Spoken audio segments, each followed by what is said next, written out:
Today, I want to talk about a type of thought that so many of us have been indoctrinated with, especially guys. And it's a thought that is fundamentally flawed and that causes us so much hurt, that really holds us back in life. And the thought is this: feelings are weak. Expressing my feelings, sharing vulnerably, is weak. Now, what does weakness mean? I invite you to just think about what is a weak person versus a strong person, right? I imagine you think what might come to mind is a weak person is kind of cowering, hiding in the corner. They don't want to face the foe that seems scary, right? They're kind of hiding. They're not courageous. They're running away, right? That's weakness. Whereas the strong person is going and they're facing their opponent. They're being courageous in the face of danger, right? That is strength. And so if that is the rough definition that we're using, I would argue that the very opposite thing that you might be worried about is actually true. Um, expressing feelings, are not weakness, they are strength. They are one of the strongest things that you could do. If weakness is taking the easy way out, hiding, running away, then hiding your truth, deciding to put on a mask that I'm happy, I'm fine, I'm okay with all of this, none of this hurts me, that's weakness. Strength is having the courage to reveal what's actually happening for you. And um, where this indoctrination comes from is, especially for guys, but I think all of us, is a place of wounded masculinity. The dominant culture around us has taught us this message that strong people don't reveal their inner truth. They don't reveal their feelings. They're not vulnerable. They don't need anything. They're entirely self sufficient. They're independent. But that's coming from a place of immature, wounded masculinity. It's not true masculinity. It's not, and we don't even have to use words masculine and feminine. We don't have to divide it into a binary in that way. But that's just one framing. Really, it's this false notion that the stronger person is the more independent person who doesn't have needs, who doesn't need to rely on other people. And the reason I say it's a false notion is because it's a pretty modern invention. Really, for tens of thousands of years, humans have lived in small groups. Between 100, 150 people. That's kind of, you might have heard this famous number that psychologists have come up with, that's kind of the maximum number of deep connections that we can have in our life, because that's how we evolved. That's the environment in which the brain evolved. That was kind of the number of people that we were regularly surrounded by in our pack, in our clan, our group, right? And so humans they evolved to be social animals. We're supposed to be in community. We're supposed to be in a village. We're supposed to be in a group where we know other people and we're interdependent. We're relying on each other. We all have different skill sets. We're not designed to be lone wolves who are entirely self-sufficient, right? That's not how the psyche evolved.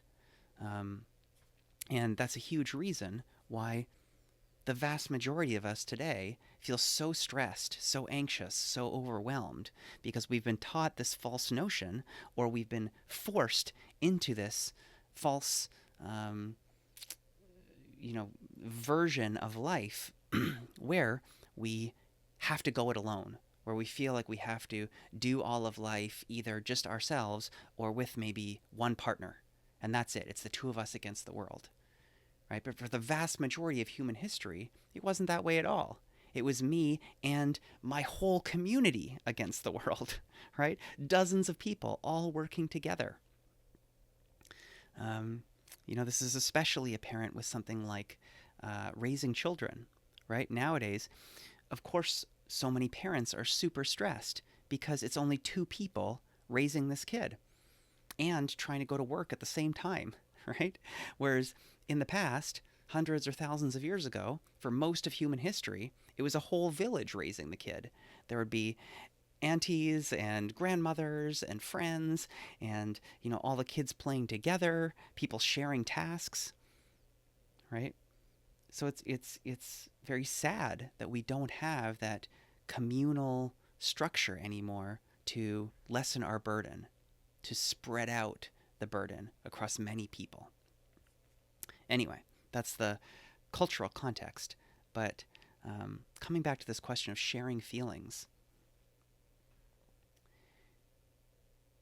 what can happen when we choose not to share feelings is that we can feel bad, but then put on a happy face and then resent someone for not reading our mind and offering us help.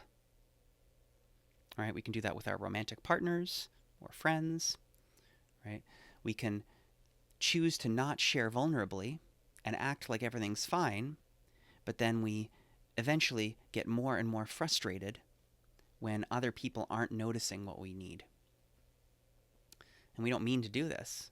It's just when you're bottling it down, when you're hiding these feelings from others and perhaps even from yourself, they build, right? When you push down important feelings, they don't disappear. It's like, you're reducing the surface area by pressing it down, so that increases the pressure, and it's like a kettle boiling. Eventually, it's going to boil over if you don't open it or turn it off, right? And so, I think there are a few major benefits to sharing your feelings. One is that you reduce the pressure. Something feels just really good about saying something out loud, like, wow, I've been really angry lately. Or, I'm feeling afraid right now. I'm feeling really worried. It's been really stressful at work lately. It feels really good to just get that off our chest, to vent a little, right? Um, but then it also allows other people to help us. Because again, we're not meant to be doing everything alone. This is what causes the feeling of overwhelm today. There's just too much to do. It's impossible to do it all on your own. So we all need to be asking for help, and we need to be offering other people help. But you can't offer someone else help if you don't know they need it, right? And you're not going to know they need it unless they actually tell you, unless they actually share about their feeling, right? Another huge benefit is that vulnerability is the currency of relationship. It's what allows you to deepen relationship. It's what allows you to have deep conversations, right? I hear people all the time telling me they hate small talk. They hate boring conversations. They want to go deep. Yeah, what do you think go deep means, right? I think a lot of analytical thinker types think that the deepest possible conversation is one where you're just talking about philosophical ideas, right? That's deep. If I talk about, scientific discoveries or politics or philosophy, that's deep, right? And that was me for many years. I used to think that too, until I realized that a much deeper type of conversation is not,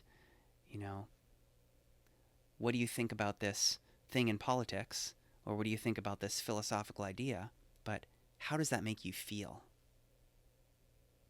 right? It's less interesting to say, well, philosophically speaking, what do you think happens after death?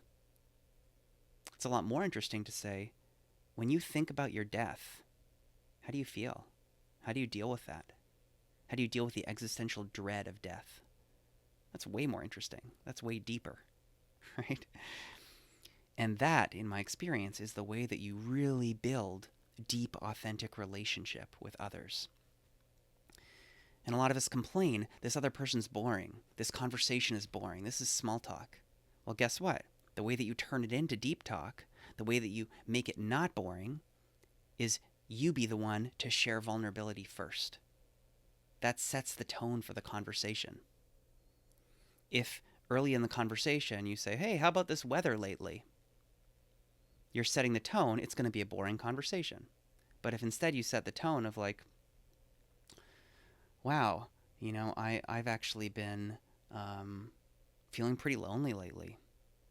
Yeah, I just moved here a while ago and it's been really hard to make friends. It's a way more interesting opening. Right? And maybe that's not the first thing you say. Maybe you talk about the weather a bit first, but then as quickly as possible, try to pivot to something deeper. And instead of relying on the other person to go deep first, relying on them to be vulnerable, you can be the one to share vulnerability first.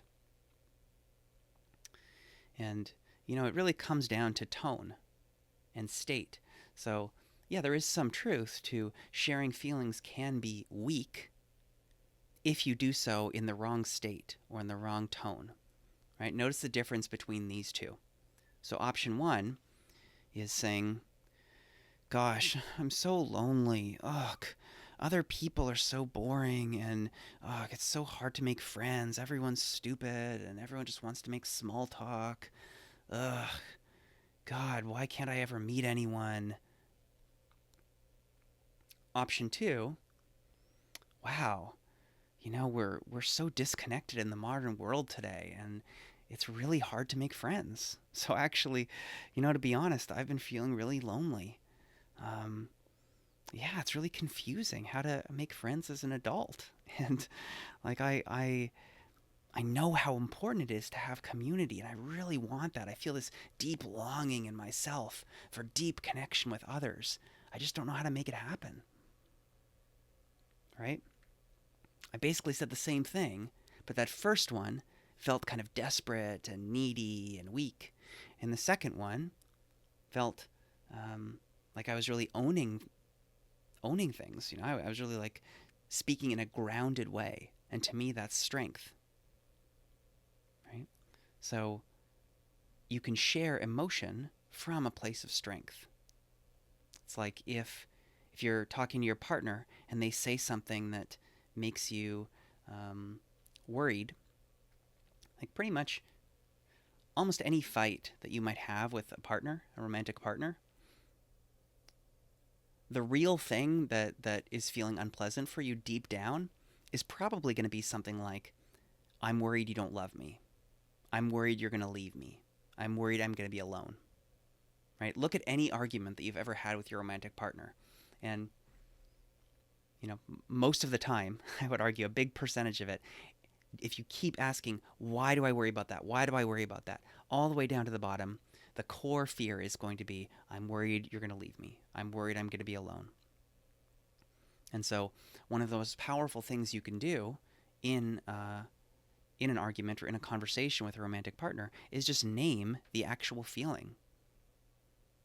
And I guarantee it's going to dramatically shift the conversation. If instead you're just like debating them, like, oh, you said this, and that was wrong. Here's why that was wrong. Let me logically argue why what you said was wrong. That's not going anywhere. That's not going to make both of you feel better. But you can cut through all that crap just by saying, wow, I'm noticing I feel scared right now. I feel scared I'm going to lose you. You're so important to me. I don't want to be alone. I don't want to lose you. Do you notice? Does that touch you differently than logical arguments? Like to me, when I hear something like that from my partner, it stops me in my tracks. And it forces me to feel empathy. Like, whoa, wow, you don't want to be alone. You don't want to lose me. That's powerful. That's way deeper. That's way stronger. That's way more powerful than just logically debating the facts. You said this. That was bad. That was wrong. Meh. It's way stronger to own your feeling, to own your fear. So I invite you to practice. Start in lower stakes situations. If vulnerability is scary to you, try just naming smaller feelings. Like, oh, I'm noticing a little anger's coming up in me right now, a little frustration's coming up. Or I'm noticing that when you said that just now, it didn't feel good. Right? You don't have to make it a big deal. Just a small thing. Yeah, didn't feel good. Right? So just practice naming little things like that. And you can use a format of observation, question. Um, like, or observation request.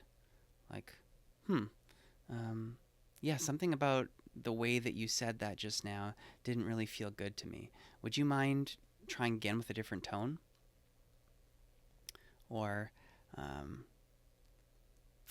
yeah, I'm noticing that I feel a little anger seeing the dirty dishes, or I feel a little frustration seeing those dirty dishes in the sink still.